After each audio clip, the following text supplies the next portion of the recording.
એમ સંતો વાજિંત્રો લઈ અને સરસ મજાના કીર્તનો ગાયા હો. 4 પદો ગવાય ત્યાં સુધી મહારાજ એમને એમ સ્થિર બેઠા હોય.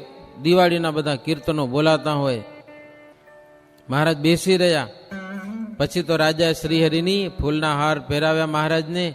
સંતો વગેરે ફૂલના હાર પહેરાવ્યા. આખી સભામાં સંતોને ભક્તોને બધાને ફૂલના હાર પહેરાવ્યા. જાણે આમ ફૂલવાળી શોભતી હોય ને, ફૂલનો બગીચો હોય ને, આવી સુંદર શોભા થયેલી હતી. પછી શ્રીજી મહારાજ હાથમાં સોનાની છડી લઈને વાજતે ગાજતે પૂરજનોને દર્શન દેતા અભય રાજાના દરબારમાંથી જીવેન્દ્રના દરબારમાં પ્રભુ પધાર્યા છે. અને પલંગ ઉપર આવીને બેઠા. સંત હરિભક્તોને કીધું કે વાત સાંભળો. વાતમાં બધો સત્સંગ રહેલો છે. બધો સત્સંગ મહારાજ કે વાતમાં છે. કથા, કીર્તન, નિયમ, ધ્યાન બધું વાતમાં રહ્યું છે. વાતમાં ઝેર પણ રહેલું છે અને વાતમાં અમૃત પણ છે. લ્યો, બધું વાતમાં. જાહેર સભા ભરાણી હોય, જો તમે કંઈક સારું બોલો તો બધા વખાણ કરે, મજા પડી જાય હો. અને કાંઈક જો ખોટું બોલાઈ ગયું તો મુવા પડ્યા, સમજા કે નહીં, આ ઝેર આવી ગયું. મોટા મોટા માણસો પ્રવચન કરતા હોય તો બહુ સંભાળીને બોલવું પડે. થોડુંક જો ખોટું બોલાઈ ગયું તો પત્રકારો જેમને તેમ બાફી નાખે વાંયથી, સમજા ને. બહુ ધ્યાન રાખવું પડે. જાહેરમાં મહારાજ કે વાતમાં બધું રહેલું છે. જો માણસોને વઢાડી મારવા હોય તો વાતથી વઢાડી મરાય. વઢેલા માણસોને સંપ કરાવવો હોય ને તો એ વાતથી સંપ થઈ જાય. બધું થાય. વાતમાં બધું જ રહેલું છે. એટલે મહારાજ કે વાત કરનારાએ વાત ઉપર થોડુંક ધ્યાન રાખવું. આ કથા વાંચનારાએ ઘણી વાર ધ્યાન રાખવું પડે. વ્યાસપીઠની મર્યાદા છોડીને જેવું તેવું કઈ બોલાતું તો નથી ને. એવું કંઈક બોલાઈ જાય અને સભામાં સાંભળનારાને માઠું લાગી જાય તો આ વક્તાનો દોષ છે. કોઈકના ઉપર વાત, એક જ વ્યક્તિ ઉપર વાત કરવામાં આવે, વ્યક્તિને માઠું લાગી જાય. ઉપદેશની વાત તમે ગમે એટલી કરો, પછી કોઈક સાંભળનારા પણ નબળા હોય કે પોતા ઉપર લઈ લે ન હોય છતાં, એ બીજા નંબરની વાત છે. પણ કેટલીક મર્યાદાઓ છે. મહારાજ કે ધ્યાન રાખવું પડે બધાને. બીજી વાત મહારાજ કે જેના ભાગ્ય ઉદય થયેલા હોય એ ગુરુ કહે તેમ કરે. બીજાને મનાતું નથી. આલોક અને પરલોકમાં સુખી કોણ થાય? ભગવાનની આજ્ઞા પ્રમાણે, સાચા ગુરુની સંતની આજ્ઞા પ્રમાણે વર્તે એ સુખી થાય છે. કર્યું તો બધું ભગવાનનું જ થાય છે. ને એવા એ ભગવાન સમર્થ છે, છતાંય અપમાન સહન કરે છે અને અપમાન કરનારાનું માન ઘટી જાય છે. શ્રીજી મહારાજનું કેટલી જગ્યાએ અપમાન થતું હતું, પણ મહારાજનું માન ક્યાંય ઘટ્યું નથી. કેવા ને કેવા અપમાન થયેલા, કેવો જબરજસ્ત જાહેર. અમદાવાદનો સૂબો તેલના ટાંકામાં નાખીને મારી નાખવા માંગતો હતો. લ્યો, તોય મહારાજ ત્યાં કને ગયા હતા. મહારાજને કાંઈ ફેર ન પડ્યો, પણ ઓલિયાની શું દશા થઈ? જેલમાં જવું પડ્યું. લો, સુબાને સાબરમતીની જેલમાં પુરાણો. અમદાવાદ શહેરનો રાજા, અંગ્રેજ સરકાર આવી, સપટ મારી, ધરપકડ કરી અને જેલમાં નાખ્યો એને. લ્યો, મહારાજને મનાઈ કરી હતી અમદાવાદ શહેરમાં આવવું નહીં. મહારાજ કે તારું રાજ્ય હોય ત્યાં સુધી ને, પછી તો છૂટીને. તો કે મારું રાજ્ય કીધી ન હોય. લે, મહારાજ કે તું અમરપટ્ટો લખાવી આવ્યો કે આખી જિંદગી તારું જ રાજ છે? આજે તારું છે ને કાલે ન હોય. મહારાજ કે લ્યો, થોડા દિવસ થયા, અંગ્રેજ સત્તા આવી ગઈ, પકડીને નાખ્યો જેલમાં. લ્યો, પછી અંગ્રેજો મહારાજને બોલાવ્યા. બધા ધર્મ ગુરુઓ આવે છે અમદાવાદમાં, ને તમે કેમ નથી આવતા? મહારાજ કે અમને સુબાએ મનાઈ કરી છે અમદાવાદમાં નહીં આવવાનું. સરકાર કે હવે એનું ક્યાં રાજ છે પ્રભુ, હવે તો આપણું રાજ થઈ ગયું. કે પ્રેમથી પધારો. પછી મહારાજ આવ્યા અમદાવાદમાં. અમદાવાદમાં આવી અને પેલી સુબા પાસે રજા લેવા ગયા. પેલો સળિયામાં પડ્યો હતો ને જેલમાં. મહારાજ કે હવે આવીએ અમદાવાદ, છૂટીને આવવાની. શું બોલે પછી? સમજા, નીચું મોઢું કરીને સાનો માનો પડ્યો હતો. આવું છે. મુક્તાનંદ સ્વામી કે મોટા પુરુષનું અપમાન કરો ને એનું તરત ફળ મળતું નથી હો. ઓલો માણસ હોય કોઈક દારૂડિયો બારૂડિયો, હથિયારધારી હોય, ક્રોધી હોય, હલકો, એનું અપમાન કરો ને એવા ટાણે તમને બે થાપા નાખી દે. હા, ગાળ દો તો એ તમને ધીબી નાખે, તરત ફળ. પણ મોટા પુરુષનું અપમાન કરો કાંઈ ન દેખાય એવા ટાણે તમને હો. ધીરે ધીરે તમારું નખો જ જાય. ભીંડો અને વડ બે ભેડા ઉગ્યા, બે પાંદડા, વડને બે પાંદડા અને ભીંડાનો છોડ એના બે પાંદડા, બે ભેડા. પણ ભીંડો ભાગ્યો, એવો ભાગ્યો તો વડ ન્યા ને ન્યા રહી ગયો. ભીંડો ભાગીને 4-5 ફૂટ ચડી ગયો. વડે તો હજી એક પાંદડું નતું કાઢ્યું લ્યો. પણ ભાદરવો પૂરો થયો, આસો મહિનો આવ્યો તો ભીંડો ગુજરી ગયો. હે લખી કથા લો વડની ને ભીંડાની આમાં. અને વડ તો ધીરે ધીરે ધીરે ધીરે જાતા જાતા જાતા ઓહો પછી તો ઘેઘુરો વડ થયો, જબરજસ્ત હો.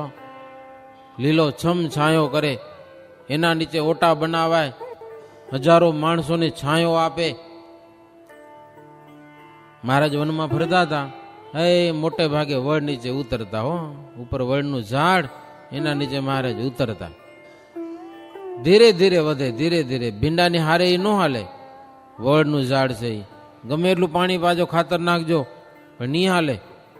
ભીંડો તો એવો ભાગ છે, ભાદરવામાં ગાંડો થાય હો. અને પછી આસો મહિનો આવે ને ખલાસ, ફૂકી જાય, લ્યો ગુજરી જાય. વડ તો ધીરે ધીરે ધીરે. એમ મોટા પુરુષનું સન્માન કરો, ભગવાનની ભક્તિ કરો, સત્સંગ કરો, એનું ફળ વડની પેઠે ધીરે ધીરે મળે તમને. એ વટાણે કાંઈ ખબર ન પડે. મોટા પુરુષનું અપમાન કરો, ધીરે ધીરે નુકસાન થાય આપણું, એવા ટાણે કાંઈ ન થાય. ભગવાનને ગાળું દો, કાંઈ ન થાય એવા ટાણે હો. ધીરે ધીરે આવે પછી હો. એટલે આવું છે બધું. એમ સમર્થ પુરુષની મોટપ દેખાતી નથી, પણ વડના અંકુર જેવી છે, ધીરે ધીરે વૃદ્ધિ પામે છે. ખોટી વાતો છે ને એ તો બધી ભીંડાના છોડ જેવી છે. એવા ટાણે એમ લાગે આમ છે ને તેમ છે ને, પણ પછી ટકે નહીં કાંઈ.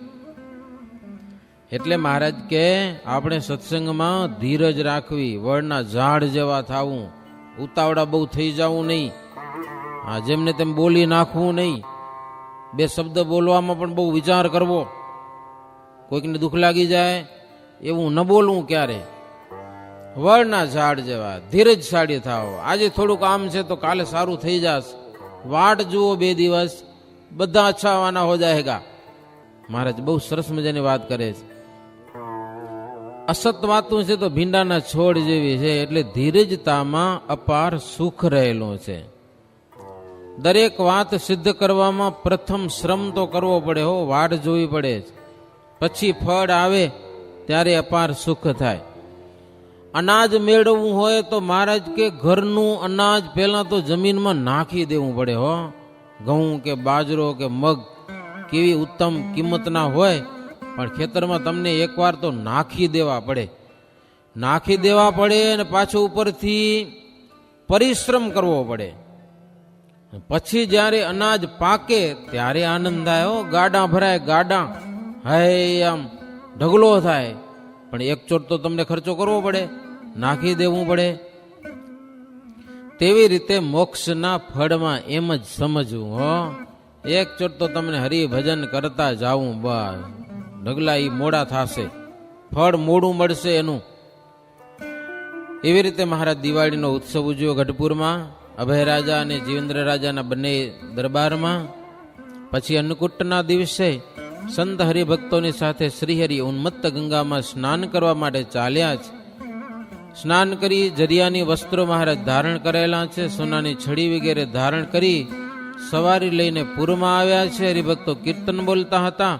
બજારમાં લોકો પ્રભુના દર્શન કરવા માટે અપાર ભક્તજનો ઉભેલા હતા. બાઈઓ બાઈઓમાં ને ભાઈઓ ભાઈઓમાં સૌ સંતો અને હરિભક્તો પોતપોતાના નિયમોને ખરા ખપથી પાડતા હતા. દેખાડવા માટે નહીં હો, ખપથી બધા પાડતા હતા. ઉપરથી નિયમ રાખે ને એ વિમુખ થયા વિના રહે નહીં. ઉપરથી બતાવવા માટે કરે એક દિવસ એ વિમુખ થાય, પણ અંતરથી કરે એને લાભ થાય છે. કામનો સમય જ્યારે આવે છે ત્યારે ભગીની માતન ગિનત તબહી પુત્રી પુત્રી કે નારી સંગા કામ ભોગ કરતે હે ઉમંગા. કામ ક્રોધ લોભ વગેરે દોષ જ્યારે પ્રવર્તે છે ત્યારે માણસ કાંઈ જોતો નથી. હો, બેનની સાથે કે માતાની સાથે, પુત્ર કે પુત્રની પત્નીની સાથે પણ યોગ્ય કર્મ કરે છે, ન કરવાનું. પણ જે મનુષ્ય સત્સંગ કરીને નિયમ પાળે છે તે શ્રીહરિના વચનથી કામાદિકને જીતે છે. અને ભગવાનના ધામના સુખને જેને ખપ હોય એને નિયમ પાડવા કઠણ પડતા નથી. ખપ છે, ભગવાનને મળવું છે. સવારે વહેલા ઉઠીને પૂજા પાઠ ધ્યાન મંદિરમાં પહોંચી આવું એને અઘરું ન પડે જરાય. શું કામ? ખપ છે હરિધામનો, પ્રભુને પામવું છે. ત્યાર પછી શ્રીહરિ અભયના રાજ દરબારમાં થઈ જીવેન્દ્રને ભવન પધાર્યા છે. અન્નકૂટ કરી રાખ્યો તો. મહારાજને માટે વાનગીઓ બનાવી રાખી હતી.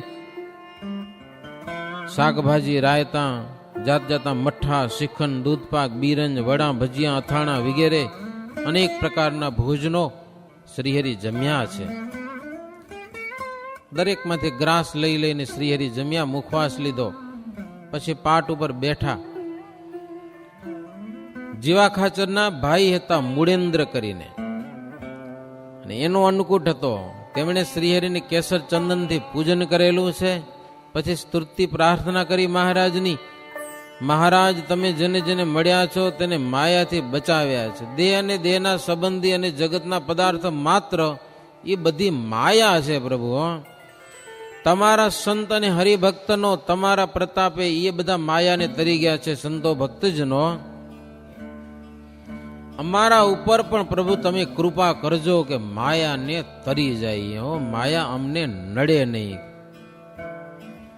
શ્રીજી મહારાજ કે સંત અને હરિભગતનો દ્રોહ કરે અને તેની જે મોહબત રાખે એ માયાને તરે કેમ? કયો તમે કયો માયાને તરી જાય એવી કૃપા કરજો. અને જીવો ખાચર આવું કરતા હતા વારે વારે. સત્સંગનો દ્વેષ કરવા આવે ને એને ઉતારા જેવા ખાચર ડેલીમાં હોય પાછા. આવી ગડબડ તો હતી. મહારાજ કે આ દ્રોહ કરે એને આશરો આપે, એ માયાને કેમ તરે? ભાંગેલા વાણમાં બેસે તો સમુદ્ર તરી કેમ શકે? વાણ તૂટેલું છે, પાણી અંદર ભરાવાનું છે, એમાં બેસો તો દરિયો તરવાની આશા ખરી? ભાંગેલું નાવ છે, નહીં તરાય, ડૂબી જાશો ક્યાંક. એમ મહારાજ કે હરિભગત હોય કે સંત હોય છતાં ભગવાન તથા ભગવાનના ભક્તના દ્રોહીનો સંગ કરવા રૂપ જે ભાંગેલું વહાણ એમાં બેસે એ કોઈ દિવસ તરી શકે જ નહીં. સંત હરિજન તાહી કું દેખી ન છાતી ઠરંત કુસંગ દ્રોહી કહત તેહી નૈન में विसवर खंत नैन में विखवर खंत. બહુ સુંદર વાત ભક્તજનો, હૈયે રાખવા જેવી. મહારાજ કે સંતોના ને ભક્તોના દર્શન થાય અને જેની છાતી ઠરે નહીં અને જેની આંખોમાં ઝેર વરસે, કુસંગી અને ઈ કુસંગી અને દ્રોહી કહેવાય. એવા કે ભગવાનના ભક્તો સંતોને જોઈને છાતી ન ઠરે જેની, ઉલટાનું આંખમાંથી ઝેર વરસે એને ભગવાનના ભગત કે સત્સંગી કેમ કહેવા? સંતો ભક્તોને જોઈને જેની છાતી ઠરે અને એમનો ગુણ ગ્રહણ કરે એના કરોડો પાપ હોય ને ભગવાન માફ કરી દેશે. એટલો લાભ છે. શ્રીહરિની વાત સાંભળીને મૂળેન્દ્ર તો ગદગદ થઈને બોલ્યા, હો પ્રભુ આપ સાચું કહો છો. વિષ્ણુ ભગવાને પણ પોતાના પાર્ષદો જય વિજય સનકાદિકનું અપમાન કર્યું ત્યારે ભગવાને એને કીધું કે ધર્મ જ્ઞાન વૈરાગ્ય અને ભક્તિ યુક્ત હોય છતાં મારા ભક્તનો દ્રોહ કરતો હોય તો એ મારો ભગત કેવો છે? ધર્મ જ્ઞાન વૈરાગ્ય જેની ભક્તિ પણ જબરી હોય જેના, પણ મારા ભગતનો દ્રોહ કરે તો ભગવાન કે એક બાજુથી મારા ચરણમાં પૂજા કરે ને તલવાર લઈને મારું માથું કાપે ને એવો ભગત છે. સત્સંગે કરે, ભક્તિએ કરે, જ્ઞાન વૈરાગ્ય હોય અને ભગવાનના ભગતનો દ્રોહ કરે તો ભગવાન કે મારા ચરણની પૂજા કરે અને મારા માથાને કાપે એવો ભગત ગણાય મારો. કે મહારાજ કે એવી વાત જો સમજાઈ જાય ને તો કુસંગીતની મોહબત રહે નહીં. ત્યાર પછી મૂળેન્દ્રનો એક પુત્ર રામુ કરીને હતો, એને સત્સંગીનો કોઈ દ્રોહી હોય ને એને જરાય ગમતા નહીં હો, મેળ રાખતો નહીં. તેણે પણ શ્રીહરિની પૂજા કરી, બીજો એનો પરિવાર પણ પ્રભુની પૂજા કરેલી છે. સૌએ શ્રીહરિની પૂજા કર્યા પછી સંત વર્ણી પાર્ષદોની પણ પૂજા કરી, વસ્ત્ર ઓઢાડ્યા. અન્નકૂટનો દિવસ હતો આજે. સંતોની પંક્તિ થઈ. યુવાન સંતો પકવાનના થાળ ભરીને લઈ આવ્યા બધા. હે શ્રીહરિ પીરસવા લાગ્યા. સંતોને, કાઠી ભક્તોને, હરિભક્તોને બધાને ખૂબ પીરસ્યું છે. પકવાન વિનાના ભોજન સંતોએ પીરસ્યા. પકવાન શ્રીજી મહારાજ પીરસતા. મહારાજ કે સંતો જો આજે અન્નકોટ થયો, અમે પહેલા જમ્યા. પહેલા તો આપણે ભગવાનને જમાડી અન્નકોટ, પછી અમે જમ્યા. હવે અમારે વચને મહારાજ કે તમે જમો.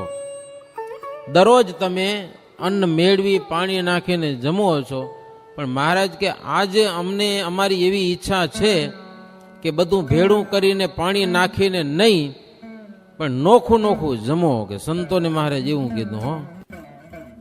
આજે તમે જમો. ત્યારે સંતો હાથ જોડીને કે મહારાજ અમને આ ભોજનના સ્વાદ છે ને એ નોખા નોખા સ્વાદ લેવાનું કાંઈ નથી પ્રભુ, તમારા વચન છે ને એમાં જ સ્વાદ છે બધો. કે ભોજનનો સ્વાદ અમે કાંઈ નથી ઓળખતા, તમે જેમ કહો એમ કહેવામાં અમને સ્વાદ આવે છે.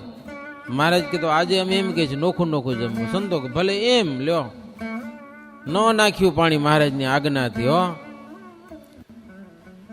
પ્રભુ તમારી મૂર્તિમાં, તમારું ભજન કરવામાં, સ્વામી નારાયણ નામ જપવામાં જેટલો સ્વાદ છે ને જગતમાં એટલો ભોજનમાં ક્યાંથી આવે સ્વાદ? લ્યો, આવી સમજણ હતી ભક્તજનોની ને સંતોની. સ્વાદ તો બધો હરિનું ભજન કરવામાં છે, ભગવાનનું નામ લેવામાં સ્વાદ છે. લ્યો, મારે રામપરની વાડી મેં હરિભગત બપોરે હવારે જમતા હતા શિરામણ વાડીમાં કામ કરતા પછી આવે ને રોટલો ને પાણી, બીજું કાંઈ નહીં. વાટકો પાણીનો ભરેલો અને રોટલો ને પાણી જમતા જાય. સાધુ જઈ પૂછ્યા કઈ કામ હાલતું હશે તે. સંતોએ પૂછ્યું ભગત હાવ લુખે લુખું ખાવો છો? કાંઈ નહીં, ન મળે છાશ, ન મળે કઢી, ન મળે અથાણું, દહીં, કાંઈ નહીં, રોટલો ને પાણી. તો એ લાલજીભાઈ કરીને હતા રામપરમ, એ કે સ્વામી અમે લુખું નથી જમતા હો, લુખું બીજા જમે. સ્વામી કે પણ કાંઈ છે નથી. તો હોય કે ન હોય, કોળીએ કોળીએ સ્વામી નારાયણ નામ લઈને જમું છું, લુખું નથી જમતો. લુખા જમ્યા કેને કહેવાય? ભગવાનને ભૂલીને જમે ઈ. હું તો કોળીએ કોળીએ સ્વામી નારાયણ નામ લઈને જમું છું. અને સ્વામી નારાયણ નામમાં સ્વાદ છે એવો કઢીમાં સ્વાદ હોય, અથાણામાં હોય, દહીં દૂધમાં હોય. લ્યો, ક્યાં હોય સ્વાદ? સંતો કે મહારાજ અમને તો તમારા વચનમાં સ્વાદ છે, તમે જેમ કહો એમ કરીએ. હે સંતોની પંક્તિ થઈ હતી જીવા ખાચરના દરબારમાં. ચોકમાં પંક્તિ, ભવનમાં પંક્તિ, ઓસરીમાં પંક્તિ, શ્રીજી મહારાજને રહેવાની જગ્યા હતી ત્યાં સંતોની પંક્તિ. આખા દરબારમાં સંતોની પંક્તિ ભરાયેલી હતી. અને મહારાજે સંતોને ખૂબ ભાવ પ્રેમથી જમાડ્યા છે. સંતો જમી લીધું પછી જીવા ખાચરે બધા માણસોને જમાડ્યા, જે કોઈ આવ્યા હતા એને. ભારે અન્નકૂટનો ઉત્સવ થયો. કરોડપતિ રાજા હોય ને એનાથી પણ ન થાય. ધન ખર્ચી ન શકાય કેટલાકથી, રૂપિયા તો કરોડો પડ્યા હોય, પણ કેટલાક કંજૂસ હોય, કૃપણ હોય, રૂપિયા ખર્ચી ન શકે, સંકોચ રાખે. લ્યો, પત્નીઓના વસ્ત્ર આભૂષણમાં પણ સંકોચ રાખે, ખાનપાનમાં પણ સંકોચ રાખે. મહારાજ કે લોભી માણસનો એકો એક વ્યવહાર બધું સંકોચ વિનાનો કાંઈ હોય નહીં. એમ કરતા ક્યાંક ખર્ચા આવી પડે, કાંઈ ખર્ચો કરવાનો આવી પડે ને તો એને ખાવું પીવું ઝેર જેવું થઈ જાય. લ્યો, એવું વશમું લાગે, નીંદર ના આવે, નીંદર માથું કાપ્યા જેવું લાગે. એવું કૃપણનું ધન છે, સંત કે બ્રાહ્મણના મુખે જાય નહીં. પૈસા કાઢવા અઘરાય, હાવ સહેલા નથી હો. અમે એક જગ્યાએ ગયા હતા, નામ ટામ નહીં આપું જરાય, પણ એક સ્કૂલનું ખાતમુહૂર્ત હતું. પછી એમાં ચડાવો લેવાનો હતો. ઘણા વર્ષ થઈ ગયા, 15-20 વર્ષ થતા હશે. ચડાવો લેતા લેતા બોલતા ગયા સમજા ને. એક હરિભગત અમારા ભેગા હતા. બોલતા બોલતા 25,000 ને એમ કંઈક ચડ્યો, 40,000 દીદીના જમાનામાં. હવે તો લાખોની વાતું હાલે ભલે. પણ એક હરિભગત ને પછી શું, ચડાવો ચડતા ચડતા પછી અટકે તો ખરો ને, ક્યાંક અટક્યો. એમાં આને થઈ પડ્યું ભારે, હવે માથે આવ્યું. હો, પરસે વરી પડ્યો શરીરમાં. નામ બોલાય તો મજા આવે, પણ પછી માથે આવીને ઊભું રહે તે પૈસા કાઢવા પડે ને. અઘરું થઈ પડ્યું બહુ. થોડીક વાર અટકી ગયો. પછી વળી મકાન બાંધવાના કોન્ટ્રાક્ટ હતા, એ વળી બોલ્યા એટલે હવે આને સંતોષ થઈ ગયો. પછી ન બોલ્યા જરાય નહીં એટલે જરાય નહીં. બીજી વાર એમ ક્યારેક રસમાં બોલતા જઈએ, પણ પૈસા કાઢવા તો પડે કે ન કાઢવા પડે? કયો, જોવું પડે બધી જગ્યાએ. પણ મહારાજ કે લોભી હોય, નંદ રાજા લોભી થઈ ગયો. મહારાજ કે મહાલોભી. હો, સંપત્તિ આખા દેશમાંથી ભેળી કરીને સમુદ્રમાં હાંચવી. શું વર્યું કયો? નંદરાજા વરાહની દાઢ મળી ગઈ હતી એને. વરાહની દાઢ ભેળી રાખે પાઘડીમાં. સમુદ્રમાં જાય તો પાણી હટી તો હટી જાય, એક બાજુ જગ્યા થઈ જાય. લો, એની ગમે એટલો ઊંડો જાય ને તો પાણી જગ્યા દઈ દે એને. મારે દરિયામાં તજુરી રાખી હતી, ક્યાં ઊંડે જાય ને પાણીમાં. દ્રવ્ય બધું ત્યાં હાંચવે. આખા દેશમાંથી અરે કેટલાક ઓલા મુસલમાનોને દાટ્યા હોય ને એના મોઢામાં પૈસા નાખે. એ બધી ઘોરું ખોદાવીને એના મોઢામાંથી પૈસા કાઢી લીધા. હો, એવો નંદરાજા થઈ ગયો. એટલો લોભ. નારદજીને એમ થયું કે આ તો હદ થાય છે હવે. હવે આનું કંઈક દવા કરવી જોઈ. નારદજીને બધું આવડે. એ રાજાની એક ઘરવાળી ગુજરી ગઈ હતી, બીજી રાણી કરી હતી. રાજાની ગેરહાજરીમાં નારદજી આવ્યા ઘરે. રાણીને કે તને કાંઈ ખબર? તો કે શું? તો કે તારો ધણી રાજા છે ને, એ મરી ગયેલી ઘરવાળીમાં હેત રાખે છે ને, એટલું તારામાં એને હેત નથી. કે લે. રાણી કેવું હોય નહીં. કે અરે પણ છે નારદજી. કે મને સાધુને તમને ખબર હોય ને. કે લે. પણ કેમ ખબર પડે? તો કે મરી ગયેલી રાણીનું હાડકું ભેગું રાખે છે. લ્યો, એવું હેત છે એમાં. હકીકતમાં રાણીનું હાડકું નતું, હાડકું તો વરાહની દાઢ હતી. પાઘડીમાં ભેગું રાખે છે પાછું. રાણી કે હવે વાત છે. કે લે. રાજા આવ્યા, પાઘડી ઉતારી. હવે એને ખબર ન પડે એમ પાઘડીમાં જોયું, મારું હાડકું દેખાણું, વરાહની દાઢ. રાણીને ખીજ ચડી. હો, લઈને ચૂલામાં નાખી દીધું, ધકાવી દીધું. પછી રાજા આવ્યો, જમવા બેઠો ને ત્યારે કીધું તમે તો આવા નાવા રહ્યા. લ્યો, ઓલી મરી ગઈ છે એમાં હેત રાખી બેઠા છો, આમ છે ને તેમ છે. બાયું બોલી, આપણે તો ના આવડે ને કેવું બોલે ઈ. રાજા કે પણ વાત શું છે? કે તો કે તમે એનું હાડકું ભેગું રાખી પડ્યા છો. રાજા પાઘડીમાં જોયું તો હાડકું દેખાણું નહીં. અરે પણ નાખ્યું ક્યાં? તો નાખ્યું ચૂલામાં. કે લ્યો, હળગી ગયું, હળગી. રાજાએ જાણ્યું કે હવે તો બધી સંપત્તિ ગઈ સમુદ્રમાં. એને કારણે જગ્યા મળતી હતી, હવે નહીં મળે. હા થઈ ગયો, જીવ નીકળ્યો ત્યાં. લ્યો, ગુજરી ગયા નંદરાજા. આવું થયું. લોભને કારણે સમુદ્રમાં રહી ગયું બધું નાણું. હો, કોઈને કામ ના આવ્યું. પછી મહારાજ કે એવા લોભી હોય ને મરીને કાળા નાગ થાય. એમાં લખ્યું મરીને સાપ થાય. ઘણી બધી કથાઓ છે. બહુ પૈસાના લોભી હોય એ મરીને સાપ થયા હોય એવા પ્રશ્ન ઘણા બધા છે. તો મહારાજ કે મોક્ષના માર્ગમાં જેટલું વાપરે ને એટલું ધન એને સાથે આવે છે, એટલું એના કામનું છે. મહારાજ કે અમારી પૂજા થાય છે ત્યારે અનંત વસ્ત્ર આભૂષણો આવે છે બધા હો. મયારામ ભટ્ટ જેવા બધા હાંચવે છે, કારણ કે એમની પ્રકૃતિ એવી છે કે લોભ નહીં જરાય હો, કોઈ ચીજમાં લલચાય નહીં. મયારામ ભટ્ટ અમારે માટે ગમે એવી હારામાં હારી ચીજ આવી હોય ને એ સંકલ્પ પણ ન કરે કે આ મને મળે તો સારું, એવા આ ભટ્ટજી છે કે ફાવે તેવી રૂપવતી સ્ત્રી હોય તો પણ કાળી નાગણી જેવી જાણે છે આ મયારામ ભટ્ટ. 20 વર્ષની ઉંમર હતી ને ત્યારે એની ઘરવાળી ગુજરી ગઈ તો મનમાં રાજી થયા, હારું થયું કે લ્યો સ્ત્રીનું બંધન ગયું કે લ્યો. એવા મયારામ ભટ્ટ કે તો મહારાજ કે જ્યાં સુધી જેનું મન નારી ધનમાં રહ્યું છે ત્યાં સુધી એ નરકમાં પડેલા છે એવું આ મયારામ ભટ્ટ સમજે છે. ધન અને નારીમાં અપાર દુઃખ રહ્યા છે તેને ત્યાગ કરે ત્યારે એ બ્રહ્માને વંદન કરવા જેવો થાય છે. ધન અને નારીનો ત્યાગ કરે બ્રહ્માને પણ વંદનીય થાય છે. અને શ્રીજી મહારાજ કે એવા ધન અને સ્ત્રીના ત્યાગી સંતો એને કારણે તો આ સત્સંગ છે ને આપણો સર્વ કરતા અધિક દેખાય છે. બાકી બીજે જ્યાં જાઓ તો સ્ત્રી અને ધન, જેટલું આ બે પદાર્થ આવે છે ને એટલું ખરાબ થાય છે. આજે પણ સત્સંગમાં જેટલું એ આવ્યું ને એટલું આપણું ખરાબ થાય છે. ધન અને નારીનો જેટલો ત્યાગ છે ને એટલી આ સત્સંગની શોભા ગણાય. શ્રીજી મહારાજ કે અપાર જન્મનું બંધન સત્સંગ કરવાથી દૂર થાય છે. ગમે એવા બંધન હોય સત્સંગથી તૂટે છે.